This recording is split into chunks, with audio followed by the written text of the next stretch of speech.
नमस्कार, मैं रवीश कुमार। दिल्ली हाईकोर्ट में आज अरविंद केजरीवाल को जमानत नहीं मिली, लेकिन उनकी जमानत याचिका पर बहस के दौरान वकील अभिषेक मनु सिंघवी ने जिस तरह से दलीलें रखी हैं, आज उन्हें हार में भी जीत का नायक बना देती है।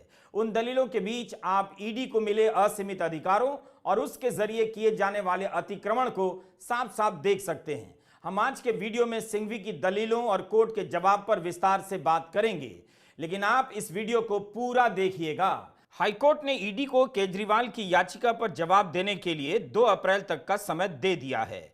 इस पर सुनवाई अब 3 अप्रैल को होगी। सिंघवी चाहते थे ईडी की हिरासत से रिहाई की याचिका पर आज ही सुनवाई हो और फैसला हो। ईडी को जवाब देने की जरूरत नहीं, मगर अदालत ने अपना फैसला सुना दिया है। आज केजरीवाल को राहत नहीं मिली। इतनी तेजी से घटनाक्रम बदले जा रहे हैं कि 10 साल के हिसाब को छोड़कर सब इधर उधर देखने लग जा रहे हैं। जैसे तेज आंधी चल रही हो, कहीं टिन के छत उड़ रहे हैं तो कहीं पेड़ उखड़ रहे हैं। सिंघवी की दलीलों पर आने से पहले कुछ तस्वीरों को फटाफट देख लेते हैं कि केजरीवाल की गिरफ्तारी को लेकर आज क्या क्या हुआ। आम आदमी पार्टी ने सड़कों को धांग दिया है। कोरोना के समय प्रधानमंत्री मोदी ने थाली बजाने का आह्वान किया था, लेकिन इसी थाली को सौरभ भारद्वाज ने जनता को बताने के रूपक में बदल दिया कि दिल्ली का मुख्यमंत्री गिरफ्तार है, उसे रिहा किया जाए, जनता को जागना होगा। आम आदमी पार्टी से जुड़े वकीलों ने आज दिल्ली की अदालतों में प्रदर्शन किया और केजरीवाल की गिरफ्तारी के विरोध में नारे लगाए। आज दिल्ली विधानसभा का सत्र बुलाया गया। आम आदमी पार्टी के विधायक पीले रंग की टी-शर्ट पहनकर विधानसभा पहुंच गए। विधानसभा परिसर में मार्च किया और सदन के भीतर भी पीले रंग के लिबास में स्पीकर के आसन के पास केजरीवाल की रिहाई के नारे लगाए गए। ये आम आदमी पार्टी के गोवा प्रभारी दीपक सिंगला की मिठाई की दुकान है। ऐसी जगहों पर छापे मारने वाला कितनी अफसोस से निकलता होगा। मिठाई की दुकान में गया और एक पीस रसगुल्ला भी नहीं खा सका। सबको पता है कि दुकान में सीसीटीवी होता है। हल्ला मच जाएगा कि छापे मारने वाली टीम रसगुल्ला चाप रही थी। कायदे से ईडी की टीम उन कंपनियों के यहां जानी चाहिए जिन्होंने उसी के छापे के बाद बीजेपी को 100-100 करोड़ रुपए के चंदे दिए। शराब घोटाले में ही अरबिंदो फार्मा के निदेशक शरद चंद्र रेड्डी सरकारी गवाह बनते हैं और अरबिंदो फार्मा बीजेपी को 50 करोड़ रुपए का चंदा देती है। वहां कोई छापेमारी नहीं है, मगर मिठाई की दुकान पर धावा बोल दिया गया है। इन छापों से लग रहा है अब आम आदमी पार्टी की आर्थिक शक्तियों पर भी प्रहार किया जा रहा है।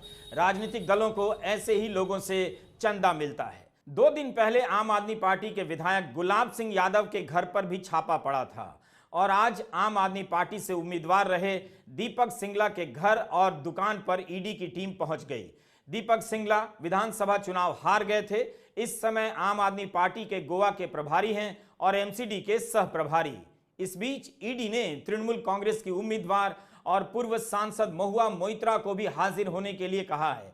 उनके सहयोगी सोहान मुखर्जी से पूछताछ चल रही है और अब महुआ को 28 मार्च को हाजिर होना है। सिंगापुर की कंपनियों के 1800 करोड़ रुपए के कथित विदेशी मुद्रा नियमों के उल्लंघन से जुड़े मामले में जांच चल रही है। उसके संबंध में महुआ मोइत्रा को बुलाया गया है। लग रहा है चुनाव के नतीजे इस बार ईसी नहीं, ईडी के दफ्तर से घोषित होने वाले हैं। ऐसा क्या है कि सबसे अधिक चंदा लेने वाली पार्टी से जुड़े किसी के खिलाफ ईडी सक्रिय नहीं है और विपक्ष के नेता धड़ाधड़ दबोचे जा रहे हैं ताकि वे चुनावी मैदान में उड़ ही न सकें। ईडी की हरकत या करतूत को समझना है तो दिल्ली हाईकोर्ट में अभिषेक मनु सिंघवी की दी गई दलीलों को पूरा पढ़ना होगा, सुनना होगा। हम काफी विस्तार से इसके बारे में बता रहे हैं, इसलिए गुजारिश है इस वीडियो को 2 बार देखिए, पूरा देखिए। केजरीवाल के वकील अभिषेक मनु सिंघवी पूरी तैयारी के साथ आए। जमानत याचिका पर बहस के दौरान अभिषेक मनु सिंघवी ने ईडी के वकील को पानी पिला दिया। ईडी के वकील के अजीब अजीब तर्कों को ध्वस्त कर दिया, मगर वे केजरीवाल के लिए जमानत हासिल नहीं कर पाए। उनकी मुराद बस इतनी पूरी हुई कि सुनवाई हो गई, अपनी बात कह पाए, मगर केजरीवाल को जमानत नहीं दिला सके। अब केजरीवाल की याचिका उसी सुप्रीम कोर्ट के सामने होगी जहां से याचिका वापस ले ली गई थी। केजरीवाल की याचिका इस तरह से तैयार की गई थी कि ईडी को कहना पड़ा कि उसे जवाब देने के लिए 3 हफ्ते का समय चाहिए। सोचिए, इस केस की 2 साल से जांच चल रही है, फिर भी सिंघवी ने याचिका में ऐसा क्या लिख दिया होगा कि ईडी को 3 हफ्ते का समय चाहिए था। क्या इसलिए कि केजरीवाल को जेल में रखना है किसी तरह ज्यादा से ज्यादा समय तक, ताकि चुनाव बीत जाए?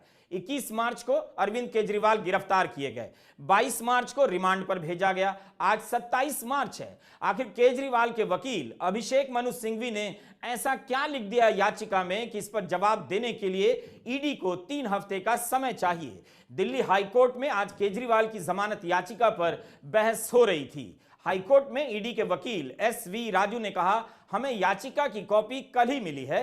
उन्होंने कहा कि केजरीवाल की ओर से दाखिल की गई मुख्य याचिका पर जवाब देने के लिए 3 हफ्ते का समय चाहिए और अंतरिम एप्लीकेशन पर जवाब देने के लिए भी उचित समय दिया जाना चाहिए। वकील अभिषेक मनु सिंघवी ने कहा, यह एक बेहद अजीब और मोटिवेटेड पॉइंट है। यह व्यक्ति जेल में है। 23 मार्च को याचिका फाइल हुई थी, कल रात उसकी खामियों को ठीक किया गया और आपको कॉपी दे दी गई। जवाब देने का कोई मतलब नहीं। इस पर ईडी के वकील राजू ने कहा कि आप कैसे तय कर सकते हैं कि जवाब देने की जरूरत नहीं। जस्टिस स्वर्णकांता शर्मा ने कहा कि मैं इस मामले में नोटिस जारी करूंगी, मुझे इस मामले में जवाब चाहिए। अंतरिम राहत पर मैं जल्दी डेट दूंगी। इस पर सिंघवी ने कहा कि मैंने 28 मार्च को खत्म होने वाली रिमांड को चुनौती दी है। हमारी मांग है कि रिमांड के आधार पर फैसला दें। इसमें किसी के जवाब की फाइल की जरूरत नहीं है। यह मामले को लटकाने वाली बात है। मैं मांग कर रहा हूं कि आप आज फैसला करें। एक ऐसा मामला जो रिमांड के आधार को चुनौती देता है, उसे आज ही सुना जाए। इसके पीछे कई बड़े कारण हैं। सिंघवी ने कहा कि सुनवाई करनी है या नहीं, यह आपका अधिकार है। इस पर किसी को जवाब फाइल करने का सवाल नहीं उठता। इस पर त्वरित फैसला देने की जरूरत है।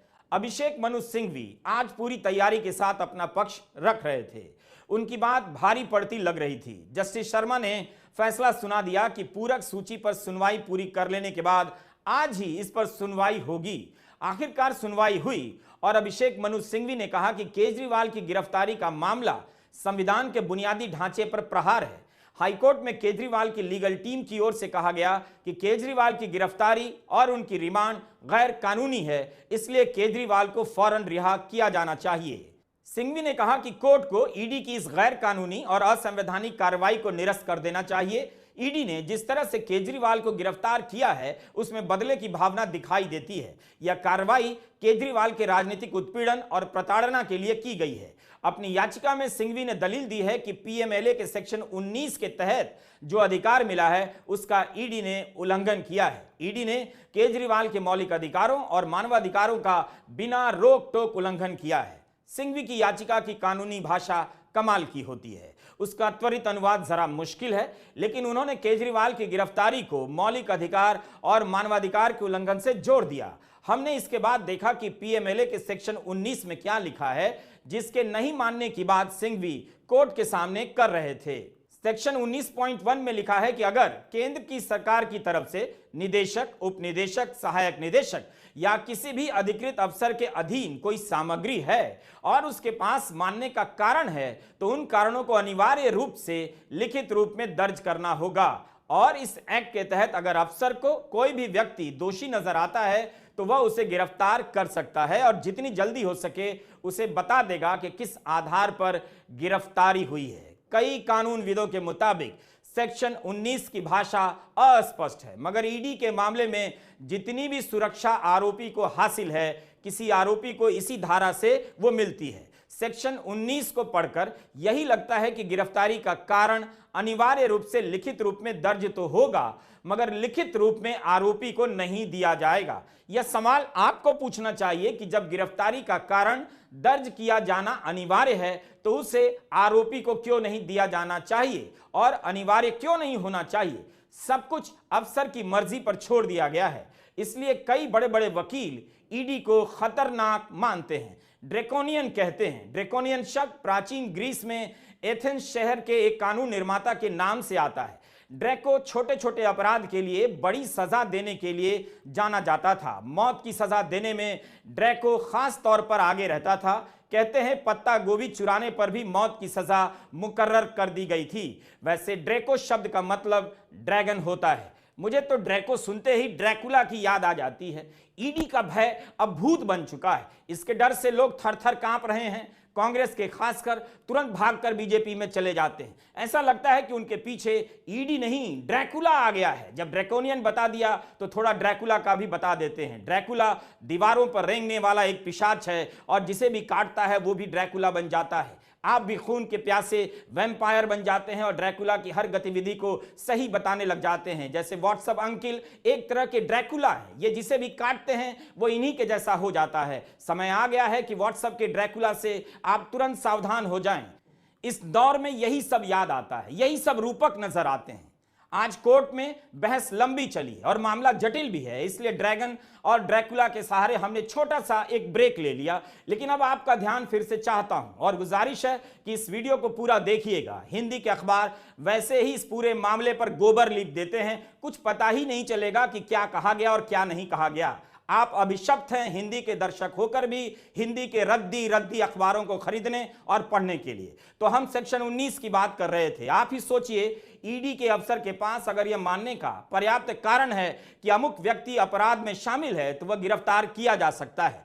जब वह मौखिक रूप से बता सकता है कि क्यों गिरफ्तार हो सकता है तो लिखित रूप से क्यों नहीं बता सकता? इस तरह की छूट भारत जैसे देश की एजेंसी को कैसे दी जा सकती है, जहां फर्जी मामलों में फंसाने को कोई भी बुरा नहीं मानता और फंसाने के बाद लोरी सुनाता है कि जेल जाइए, कानून में विश्वास जताइए और फैसले का इंतजार कीजिए।